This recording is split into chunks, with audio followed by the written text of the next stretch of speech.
Hello everyone, welcome back to my channel. And in today's video, we are going to discuss about types of ecology. कौन से types of ecology है। तो सबसे पहले आपको ये बात ध्यान में रखनी है कि इकोलॉजी को हमने मेजर दो टाइप्स में स्प्लिट किया गया है। एक तो ऑटो इकोलॉजी एंड दूसरी होती है सीन इकोलॉजी। तो डिफरेंसेस जानने से पहले हम एक एक करके समझ लेते हैं कि ऑटो इकोलॉजी और सीन इकोलॉजी क्या होती है। बाद में हम डिफरेंसेस की तरफ आएंगे। तो सबसे पहले जो फर्स्ट टाइप है इकोलॉजी का, that is the auto ecology. तो ऑटो इकोलॉजी में क्या होता है, हम एक सिंगल इंडिविजुअल की स्टडी करते हैं, या फिर आप कह सकते हो एक सिंगल स्पीसीज़ की जब हम स्टडी करते हैं, एक सिंगल इंडिविजुअल की जब हम स्टडी करते हैं, और उस इंडिविजुअल का जो भी सराउंडिंग एनवायरनमेंट होगा, जब हम इसकी स्टडी करते हैं तो उस इकोलॉजी को हम कहते हैं ऑटो इकोलॉजी। और उस स्टडी में क्या क्या आता है, तो उसका अडेप्टेशन, फिजियोलॉजी, बिहेवियर, या फिर उसका जो सराउंडिंग एनवायरनमेंट है, इसे जब हम स्टडी करते हैं तब उसे हम कहते हैं ऑटो इकोलॉजी, जिसमें कि हम एक सिंगल इंडिविजुअल की स्टडी कर रहे हैं। फॉर एग्जांपल हम एक एग्जांपल ले लेते हैं हम कैक्टस का। ठीक है, अब हम सबको पता है कैक्टस कहाँ पे रहता है, तो डेजर्ट कंडीशन में। तो जो कैक्टस होता है वो कैक्टस डेजर्ट कंडीशन को कैसे अडाप्ट करता है, कैसे डेजर्ट कंडीशन में वो अपना बिहेवियर दिखाता है, और उसकी फिजियोलॉजी क्या होती है डेजर्ट कंडीशन में। तो उस कैक्टस की सराउंडिंग एनवायरनमेंट क्या हो गई, तो वो डेजर्ट हो गया। डेजर्ट इज कैक्टस की क्या हो गया, एनवायरनमेंट हो गया। इसमें वो क्या फिजियोलॉजी दिखा रहा है, तो फिजियोलॉजी कैक्टस क्या दिखा रहा है कि वो अपने इंटरनल में वाटर को स्टोर करके रखता है, क्योंकि डेजर्ट में वाटर शॉर्टेज होता है, टेम्परेचर हाई होता है। तो कैक्टस क्या करता है, अपने अंदर वाटर को स्टोर करके रखता है, उसी के साथ साथ अपने टेम्परेचर को रेगुलेट भी करता है। बिहेवियर कैसा दिखा रहा है, वो बिहेवियर में क्या चेंजेस आ रहा है कैक्टस के, तो वो जो स्टोमेटल पोर होता है, स्टोमेटल पोर की जो ओपनिंग होती है, उसके टाइमिंग को भी वो रेगुलेट करता है to minimize the moisture loss, ताकि मॉइस्चर लॉस मिनिमाइज हो सके। इसी वजह से वो अपने स्टोमेटल पोर के ओपनिंग के टाइमिंग को भी वो मैनेज करता है। उसी के साथ साथ वो क्या क्या अडाप्टेशन दिखा रहा है, तो उसने अपने जो कैक्टस होता है, कैक्टस के ऊपर डिफेंस मैकेनिज्म के तौर पे थ्रोन्स प्रेजेंट होता है अगेंस्ट द एरिड एनवायरनमेंट।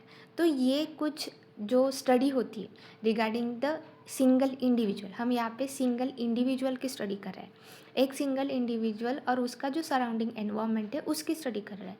कि जैसे कि हमने एक एग्जांपल भी देखा कि कैक्टस कैसे अडाप्ट करता है डेजर्ट कंडीशंस को, उसमें उसके क्या फिजियोलॉजिकल चेंजेस हो रहा है, बिहेवियरल चेंजेस होता है, अडाप्टेशनल चेंजेस हो रहा है कैक्टस में। ये सब हम अगर स्टडी कर रहे हैं तो इस इकोलॉजी को हम कहते हैं ऑटो इकोलॉजी। दूसरा भी एक एग्जांपल है, effect of temperature on growth of bacteria. अगर हम एक सिंगल बैक्टीरिया या फिर एक सिंगल स्पीसीज ऑफ बैक्टीरिया को स्टडी कर रहे हैं, तो क्या इफ़ेक्ट दिखाता है temperature on the growth of bacteria, ये भी एक एग्जांपल हो गया ऑटो इकोलॉजी का। तो हमने एक एग्जांपल देख लिया कैक्टस का। सो जब हम एक सिंगल इंडिविजुअल की स्टडी करते हैं, उसके adaptation, physiology, behaviour and surrounding environment की जब हम स्टडी करते हैं, तो उसे हम कहते हैं auto ecology. Second type of ecology is seen ecology. ठीक है, सॉरी, जो सेकेंड टाइप ऑफ इकोलॉजी होती है वो होती है सीन इकोलॉजी।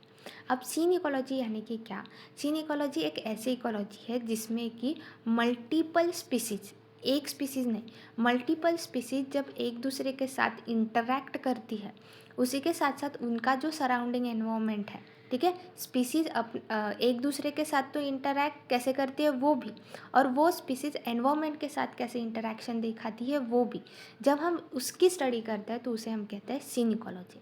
तो आई होप आपको दोनों इकोलॉजी में डिफरेंस समझ में आ गया होगा। ऑटो इकोलॉजी में हम एक सिंगल इंडिविजुअल की, एक सिंगल ऑर्गेनिज्म, सिंगल स्पीसीज भी कह सकते हैं हम, तो एक सिंगल इंडिविजुअल की जब हम स्टडी करते हैं तो ऑटो इकोलॉजी। जब हम मल्टीपल स्पीसीज के इंटरैक्शन को स्टडी करते हैं तो उसे हम कहते हैं सीन इकोलॉजी। ठीक है, अब हम देखेंगे इन दोनों में डिफरेंस क्या होता है। सबसे पहला डिफरेंस, तो ऑटो इकोलॉजी में तो एक सिंगल इंडिविजुअल की स्टडी कर रहा है, सीन इकोलॉजी में हम मल्टीपल स्पीसीज एक दूसरे के साथ कैसे इंटरैक्ट कर रहे हैं उसकी स्टडी कर रहे हैं। उसी के साथ साथ ऑटो इकोलॉजी नैरो होती है, हाईली स्पेसिफिक होती है, लेकिन synecology broad and systemic and complex. Complex क्यों, क्योंकि अलग अलग मल्टीपल स्पीसीज़ है, और मल्टीपल स्पीसीज़ होंगे तो बहुत ज़्यादा कॉम्प्लेक्स होगा हमें स्टडी करने के लिए। ऑटो इकोलॉजी में हम स्पीसीज़, एक इंडिविजुअल स्पीसीज़ के फिजियोलॉजी, बिहेवियर और अडेप्टेशन को स्टडी करते हैं।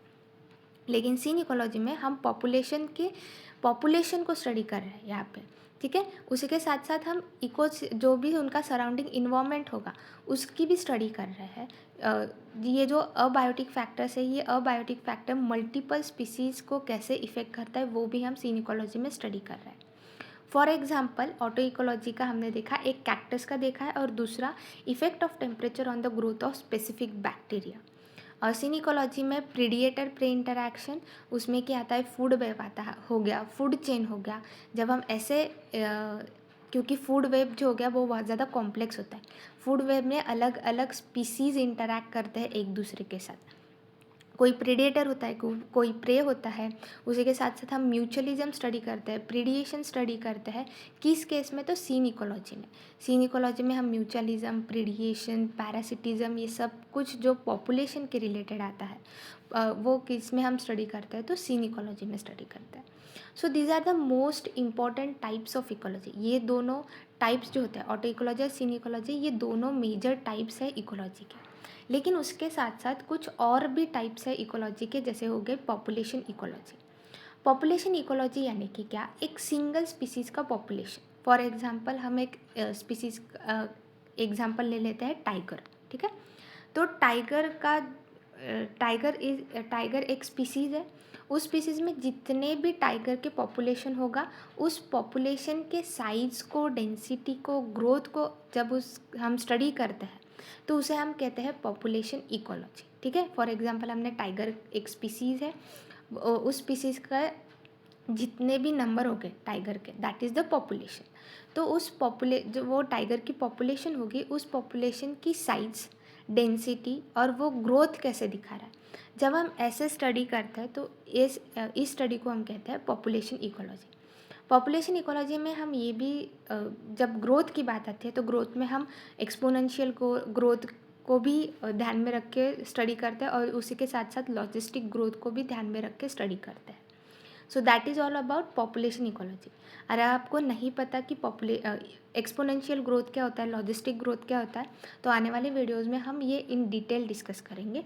बस आपको यहाँ पे ये ध्यान में रखना है, जब हम पॉपुलेशन की स्टडी करते हैं, पॉपुलेशन की साइज़ को, डेंसिटी को, ग्रोथ को, तब हम उसे कहते हैं पॉपुलेशन इकोलॉजी, ठीक है।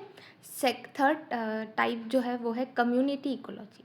अब आप सबको पता है कम्युनिटी यानी कि क्या। कम्युनिटी यानी कि जब different species, multiple different species जब एक दूसरे के साथ इंटरैक्ट करती है तो उसे हम कहते हैं कम्युनिटी। और इसी कम्युनिटी के स्टडी को हम कहते हैं कम्युनिटी इकोलॉजी, जिसमें कि कंपटीशन आ गया, म्यूचुअलिज्म, प्रेडिएशंस, ये किस में आता है, कम्युनिटी इकोलॉजी में, ठीक है। कम्युनिटी इकोलॉजी में कम्युनिटी आपको सबसे पहले ध्यान में रखना है कि कम्युनिटी यानी कि क्या, जब मल्टीपल स्पीसीज एक दूसरे के साथ इंटरैक्ट करती है तो उसे हम कहते हैं कम्युनिटी। तो कम्युनिटी के इकोलॉजी के जो एग्जांपल्स है वो है म्यूचुअलिज्म, जब दो स्पीसीज एक दूसरे से एक दूसरे के बेनिफिट मिलता है, एक दूसरे से जब उनको बेनिफिट मिलता है तो उसे हम कहते हैं म्यूचुअलिज्म। प्रेडिएशन, जब एक स्पीसीज़ दूसरे स्पीसीज़ को कंज्यूम करता है तो उसे हम कहते हैं प्रीडिएशन। कंपटीशन यानी कि एक लिमिटेड सोर्स है और उस लिमिटेड सोर्स के लिए दो कॉम्पिटिटर्स हैं तो उन्हें हम कहते हैं कंपटीशन। तो ऐसे these are the different examples of community ecology. बाद में आता है इकोसिस्टम इकोलॉजी। इकोसिस्टम इकोलॉजी यानी कि क्या, जब डिफरेंट स्पीसीज़ एक दूसरे के साथ तो इंटरैक्ट कर ही रहे हैं, लेकिन ये जो मल्टीपल स्पीसीज़ एक दूसरे के साथ इंटरैक्ट कर रहे हैं, ये अबायोटिक फैक्टर्स के साथ भी कैसे इंटरैक्शन कर रहे हैं, तो वो स्टडी किस में आती है, तो इकोसिस्टम इकोलॉजी में आती है। अब इकोसिस्टम इकोलॉजी में जो न्यूट्रिएंट साइकिल्स हो गए, उसी के साथ साथ फूड चेन, फूड वेब, ये किस में आता है, जब हम इसकी स्टडी करते हैं तो वो आती है इकोसिस्टम इकोलॉजी में। उसके साथ साथ फ्लो ऑफ एनर्जी, ये भी किस में आता है, तो इकोसिस्टम इकोलॉजी में। कम्युनिटी इकोलॉजी में आपको ये ध्यान में रखना है, कम्युनिटी इकोलॉजी में कोई भी अबायोटिक फैक्टर की स्टडी हम नहीं कर रहे थे।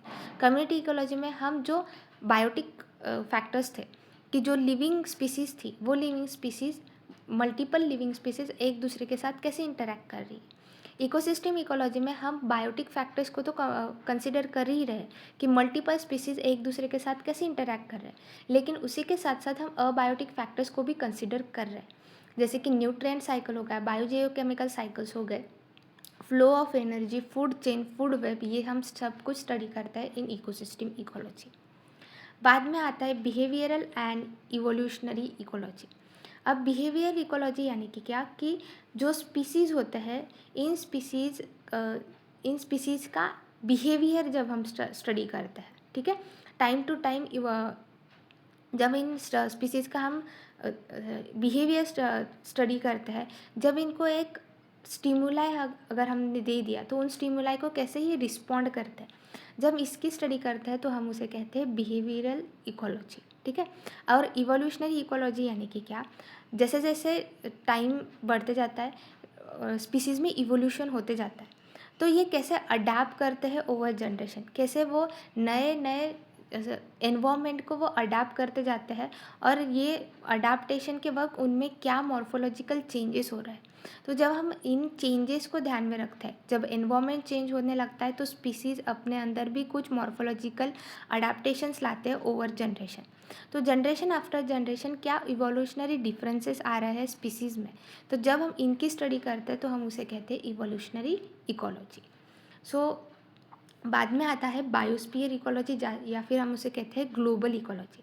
अगर हम पूरे अर्थ को कंसिडर करते हैं, पूरे एंटायर अर्थ को जब हम कंसिडर करते हैं, पूरे एंटायर बायोस्फीयर को जब हम कंसिडर करते हैं, तो तब हम उसे कहते हैं ग्लोबल इकोलॉजी या फिर बायोस्फीयर इकोलॉजी। बायोस्फीयर इकोलॉजी का एग्जांपल है द ग्लोबल कार्बन साइकिल। जब हम ऐसे ग्लोबल स्टेट पे जब हम स्टडी करते हैं तो उसे हम कहते हैं बायोस्फीयर इकोलॉजी या फिर ग्लोबल इकोलॉजी। तो ग्लोबल इकोलॉजी में तो क्या आएगा, अर्थ ही आएगा। तो जब हम पूरे अर्थ की स्टडी करते हैं तब उसे हम कहते हैं बायोस्फीयर या फिर ग्लोबल इकोलॉजी। और उसमें आपको एक एग्जांपल भी ध्यान में रखना है, ग्लोबल कार्बन साइकिल, ठीक है। So these are all the types of ecology. सबसे पहले हमने फर्स्ट इकोलॉजी जो देखा था autecology, and that is the synecology, ठीक है। बाद में the third type is community ecology, population ecology, global ecology, ecosystem ecology, behavioural ecology and the evolutionary ecology. These are the all types of ecology जो कि these are the all types of ecology जो आपके आप एक environment में देख सकते हो। ऑटो इकोलॉजी यानी कि क्या, जब हम एक सिंगल इंडिविजुअल की स्टडी करते हैं, for example cactus adapting in desert condition. Synecology यानी कि क्या, जब हम एक पूरे कम्युनिटी की स्टडी करते हैं, पॉपुलेशन की, इकोसिस्टम की स्टडी करते हैं, यानी कि पूरे जो मल्टीपल स्पीसीज एक दूसरे के साथ कैसे इंटरैक्ट कर रहे हैं, उसके सराउंडिंग एनवायरनमेंट के साथ कैसे इंटरैक्ट कर रहे हैं, तो उसे हम कहते हैं सीन इकोलॉजी। उसके बाद आती है पॉपुलेशन इकोलॉजी। पॉपुलेशन इकोलॉजी यानी कि क्या, एक स्पीसीज़ की पॉपुलेशन की साइज, डेंसिटी, ग्रोथ को जब हम स्टडी करते हैं तब उसे कहते हैं पॉपुलेशन इकोलॉजी।